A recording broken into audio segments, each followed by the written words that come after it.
कल्पना कीजिए, आसमान में काले बादल गरज रहे हैं, बिजली धरती को चीरती हुई गिर रही है, पूरे ब्रज में हाहाकार मचा हुआ है, लोग अपनी जान बचाने के लिए भाग रहे हैं। और तभी मात्र 7 वर्ष का एक बालक अपनी छोटी उंगली पर पूरा पर्वत उठा लेता है।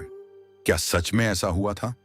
आखिर भगवान कृष्ण ने देवराज इंद्र को क्यों चुनौती दी और इंद्र जैसे शक्तिशाली देवता को अपना घमंड क्यों तोड़ना पड़ा? आज सुनिए गोवर्धन पर्वत की वह अद्भुत कथा जो हमें विनम्रता और विश्वास का सबसे बड़ा संदेश देती है। बहुत समय पहले वृंदावन और गोकुल की भूमि पर नन्हे कृष्ण अपने मित्रों और ग्वाल बालों के साथ आनंद पूर्वक रहते थे। हर वर्ष ब्रजवासी देवराज इंद्र की पूजा करते थे। उनका मानना था कि इंद्र वर्षा करते हैं, जिससे खेतों में अन्न उगता है और गायों को चारा मिलता है। एक दिन बालक कृष्ण ने अपने पिता नंद बाबा से पूछा, पिताजी, हम इंद्र की पूजा क्यों करते हैं?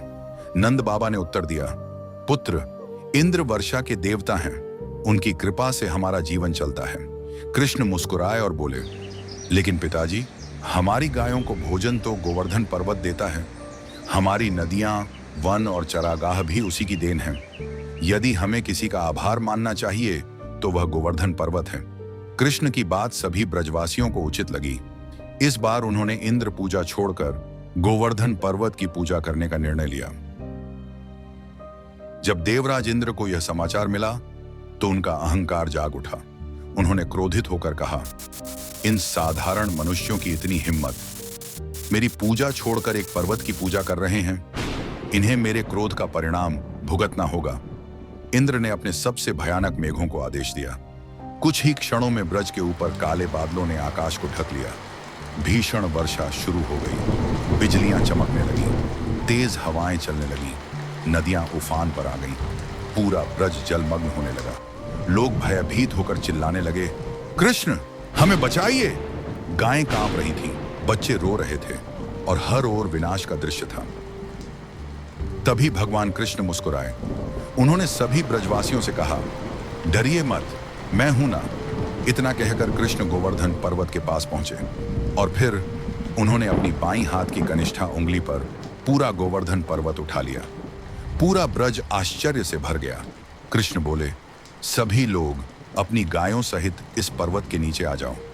हजारों लोग और असंख्य गायें गोवर्धन पर्वत की छाया में सुरक्षित आ गए। 1 दिन, 2 दिन, 3 दिन और देखते ही देखते 7 दिन बीत गए। ब्रजवासियों का विश्वास और भी दृढ़ हो गया। उन्हें समझ आ गया कि कृष्ण कोई साधारण बालक नहीं है। 7 दिनों बाद इंद्र को अपनी भूल का एहसास हुआ। उन्होंने देखा कि उनकी सारी शक्ति उस बालक के सामने व्यर्थ हो गई है।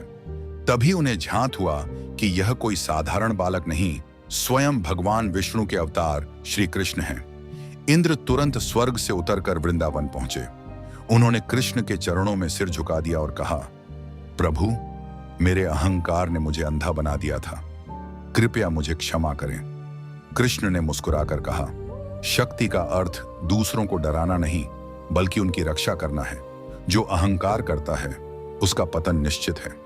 इंद्र की आंखों से पश्चाताप के आंसू बहने लगे।